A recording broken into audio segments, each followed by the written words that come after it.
pastor called me and he said, I want you to be a member of the first training group. I said, oh, no, I can't do that. I don't know the Bible. I don't know how to speak well. I can't do that. After a lot of consideration, I finally agreed to join this small team that would learn how to present the gospel. Well, guess what? I was the first one that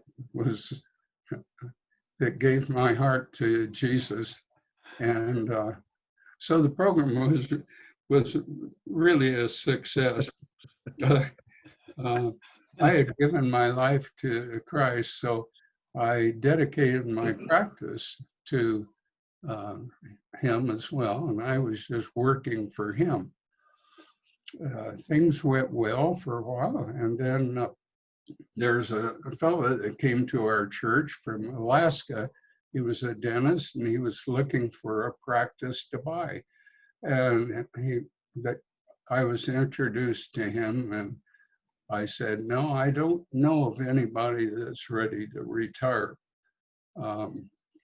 So I went home for Sunday dinner, and after dinner I said, Marlene, I think I'll talk to that man.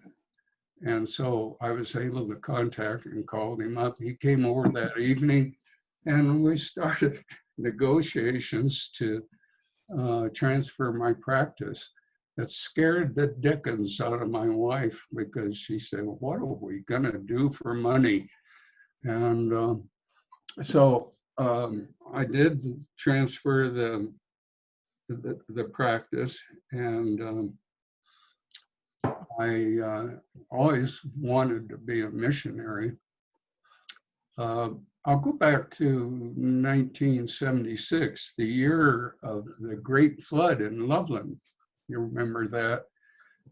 And I got a call from the sheriff, and he asked me if I could help with the identification. So I did, and I didn't know, I had never done anything like that before. So, but I was able to contact a captain in the Air Force whose job was identifying crash victims and people in the service. So he volunteered to come up and show me how to do this. So in the end, we were able to successfully identify all 144 victims. But after I transferred my practice, first thing I did is call Samaritans Purse, and I said, I want to be a volunteer dentist. Where should I go? And the sweet young lady back there said, well, I think you should go to Tenwick Hospital in Kenya. So I said, okay, you set it up and I'll go. So I hung up the phone and went and got a map and found where Kenya was. So anyway, I went over to Kenya and worked there for several months, and then worked the following year again, and ended up going 3 times. But it was a mission hospital, but the whole community were believers, and it was probably the richest time in my life, associating with so many Christians. It was just a wonderful experience, but very, very difficult, because none of the patients were like my practice. They were motorcycle accidents and things like that. After that, I got a message from Franklin Graham at Samaritans Purse, and they were looking for a dentist to go to Siberia.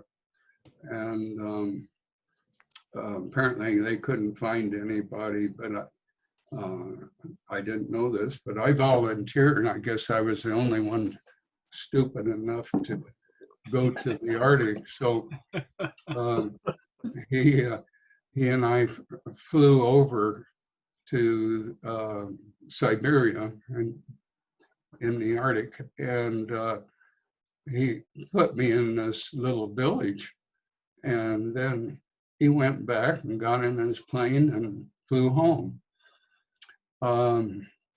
So that was really a pretty disappointing time because I had studied Russian in a little bit, so I could talk to my patients.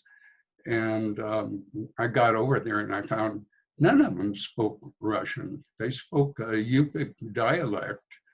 So I couldn't talk to them. I couldn't present the gospel. Russia had been dark for 70 years. They didn't know God. They didn't know who Jesus was.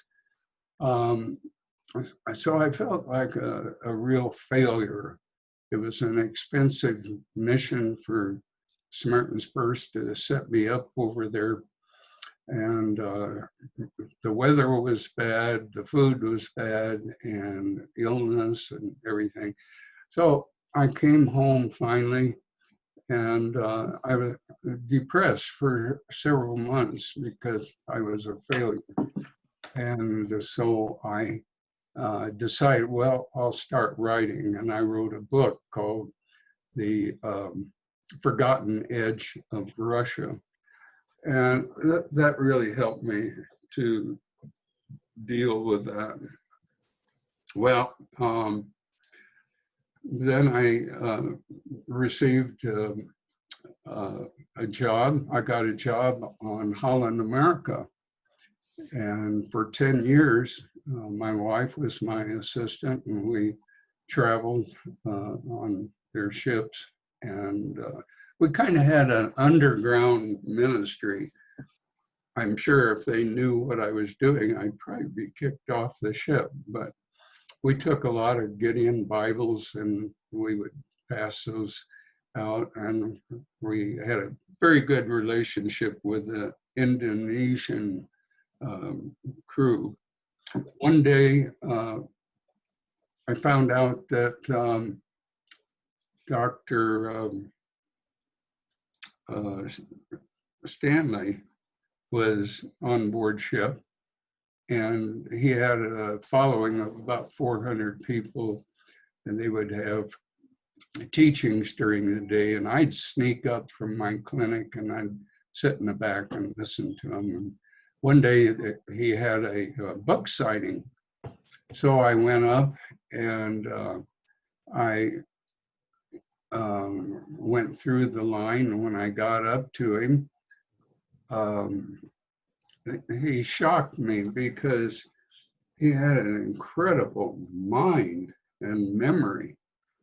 And this is nothing about me. I don't know why he would even know me, but I walked up to him and I said, I'm the ship's dentist. And he said, oh, Dr. Schilling. We'd never met before, but that's his memory. It was incredible. Are you talking about Charles Stanley? Yes. Okay. Yeah. Or James Kennedy. James Kennedy. James Kennedy. Excuse me, I screwed up. So I said, well, we started evangelism in my church, and guess what? I was the first one saved. And he laughed. And anyway, he passed away a couple of years after that. Well, then later, two friends and I started a foundation called Smiles Without Borders.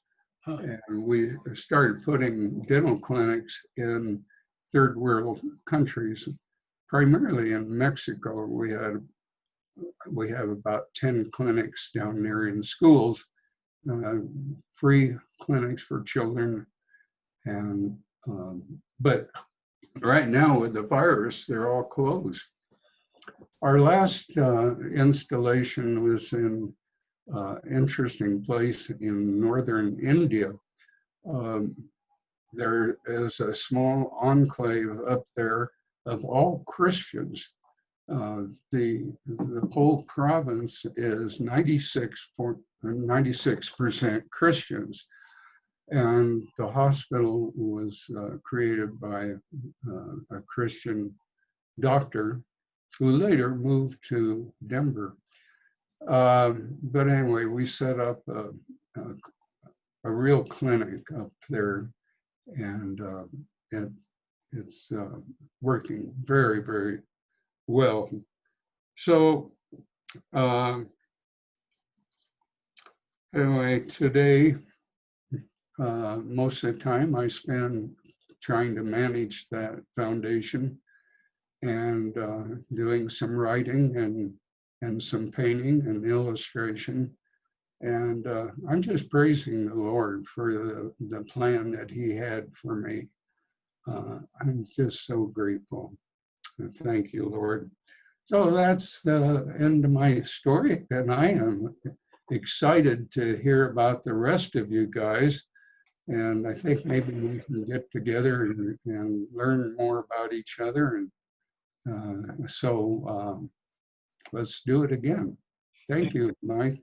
Yeah, well, of course. And, Amen. if we could extend it just a little bit here, Dick, you talked a lot about your, professional practice and your missionary endeavors associated with that. But tell us a little bit more about your painting. Well, I've always painted from the time I was a kid, and about about 50 years ago, I started a business of painting, started a website eventually, and I wrote and published 8 books. Most of those, well, all of them are really art books where I've put paintings in from places I had traveled, or for instance, in Kenya, I painted over 200 paintings there doing this when I was not working. There was an author from California that was writing a book on the customs and traditions of the Maasai and the Kipsigis people, and he wanted me to do illustrations for his book. So on weekends, I would go out in the country and roam around, and I had a patriarch of the tribe that went with me, and he would point out things and I would paint them. In the evenings, I would sketch these out before going to bed. And the next morning, I would get up at sunrise and I would paint, put color to the painting. And then I'd quickly have breakfast, and then I'd go to staff meeting at the hospital, and then start my dental work at 9 o'clock, and I'd work until the last patient was seen. And then I'd start the process over. But of course, I was younger then, but God provided the energy, because I don't know how I could work 12 hours a day if it weren't for that. But as I said, I had a wonderful time there. 3 different years. 1 year I took dental equipment over that my foundation had donated to the hospital. It was it was a mission hospital that very rudimentary. It was very, very poorly equipped. Fortunately, I brought some equipment with me. But otherwise, it was a great, wonderful time. Well, great. Any Do you guys have any questions for Dick? Yeah, that's quite a light. Quick question. What do you tell somebody today if they say, doctor, what happens to me when I die? Oh, present the gospel. That was something that was really good about Kennedy's plan, with a few Bible verses like, well, I'm trying to think of one. Oh, that's all right. I didn't mean to put you on the spot. Yeah. I thought that was pretty life-changing for you. It absolutely was. And even today, I'm really saddened by the way I failed that young lady, but I know God forgave me for failing. And I'm sure he did. Yeah, sure. I'm sure he did. Well, I hate to be the guy that comes next. well, I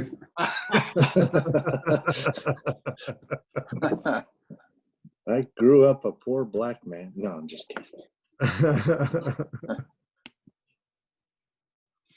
you know, the scripture, for grace we've been saved by faith, not of works, this has always been a meaningful scripture to me, because I always, as being a church-going Christian in the beginning, I always thought I had to be good and I had to work my way to heaven. And Your story about the language problem when you got to Siberia I don't know if you've read the book God Smuggler by Brother Andrew. Oh, yeah. I've heard of it. Yeah. Yeah. He had a similar incident. He's, trying to learn a language, and he thought he was learning a language, but when he got to the country, it was the wrong language. Yeah, that was me. He had to relearn a whole nother one. It's like, my gosh, it's I have problems with culture from the East Coast to the West Coast, but it's different. You're Chinese and you're in France or something. That's unbelievable. The extent people go. It's very admirable. Well, I did have a interpreter part of the time, but the people were really good to me. And I made a lot of friends, even though I couldn't speak the language. Well, people's eyes talk a lot. People can tell when they look into your eyes and your face that, you're the real deal, more so than what you say sometimes. Well, I had a little, I treated mostly, or at least at the first, until I treated all the children, then I treated adults. But I had a little girl that slid into my dental chair, and she was really shy. And I said, "Do you know who Jesus is?" And she was looking down in her lap, and then she went like this and pointed at me. And I was so taken back that I sat back in my chair and thought, oh my gosh. I said, no, I'm not Jesus, but I'm here to tell you about Jesus. So that was an opening. So Dick, your story about when you were, as I recall, you were on a Russian island. Now, you had said they didn't speak island, and I'm trying to discern whether I have the right story, but I have your sketchbook on that. I can't recall the name of it. And I'm looking for it in my bookshelves here, and I can't find it. I think it's the Forgotten Edge of Russia, I think. Yeah, and is That's that how I dealt with the depression? Yeah, is this the one where you were in the little shack near the bay? Mhm. I'm envisioning these paintings that you did. And in the book, you talk about your depression, as I recall, and the Mhm. notes and so forth. And I have read that book. I think it's downstairs. But could you go into a little bit more for all of us what you felt like? What was that? What was going through your mind, and what, maybe not so much the cause of it, but just what were you feeling and experiencing during that time of depression? Can you just describe it to us? Well, I had feelings of failure. I was disappointed that they had spent so much money getting me to Russia, and uh, it cost a lot of money, and I failed. And I, I was just depressed about it. What? But I was finally at a church in Vail visiting, and the pastor talked about trying to be perfect, trying to, let's see, what do you call that? Expectation. I don't know, but this pastor really hit me between the eyes, and that was the beginning of my recovery. Did it have to do your recovery? Because that was going to be my next question. You've already gone into the next question. I think we would all really value hearing about your journey in that, through that. You just mentioned a pastor in Vail that probably was talking about how, my guess, I wasn't there, but how we tend as human beings to think about God valuing perfection, but that's not the case. And there was a movement in your thinking from that point on. And so can you elaborate a little bit more on that? Well, the word I was trying to think of was perfection orientation. Oh, yeah. And part of that is because of my training as a dentist. You had to you didn't want a dentist that just did the work halfway and say, oh, well, that'll do.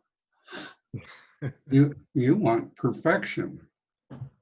And so I was programmed a long time ago to do the best I could. And everything had to be perfect, or it had to be done over.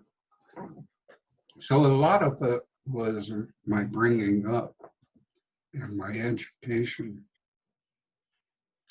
So I learned more about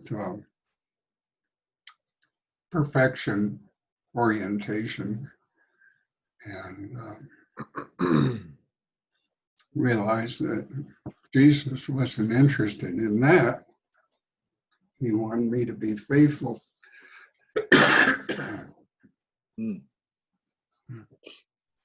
That's wonderful. You also at some point I'd say 4 years ago, maybe, you had a family gathering and you prepared a story or a document, memoir, on everything I've learned about life I learned on a trout stream. So tell us a little bit more about that. Well, I read this at our family dinner because I felt at 80 years of age I could get away with preaching to my grandchildren. So I took all the things that a fly fisherman does to be a good fisherman, and related them to the scriptures. You know, you had, as a fly fisherman, you got to be patient. And you have to dress well. Your fly has to be dressed just right. And I correlated this to my kids that when you go to a job, you don't dress down, you dress up. And, just took things like that and equated them to their lives. And I forgot all the things I think we have that recorded somewhere. I think I saved that. So I have it. I think I have it elsewhere. How many grandchildren do you have, Dick? I have 10. One is in heaven. She died of cancer when she was 22. Hmm. I have 10, and I now have 3 great-grandchildren. All happened this fall, one in each month with all the kids. So family's growing.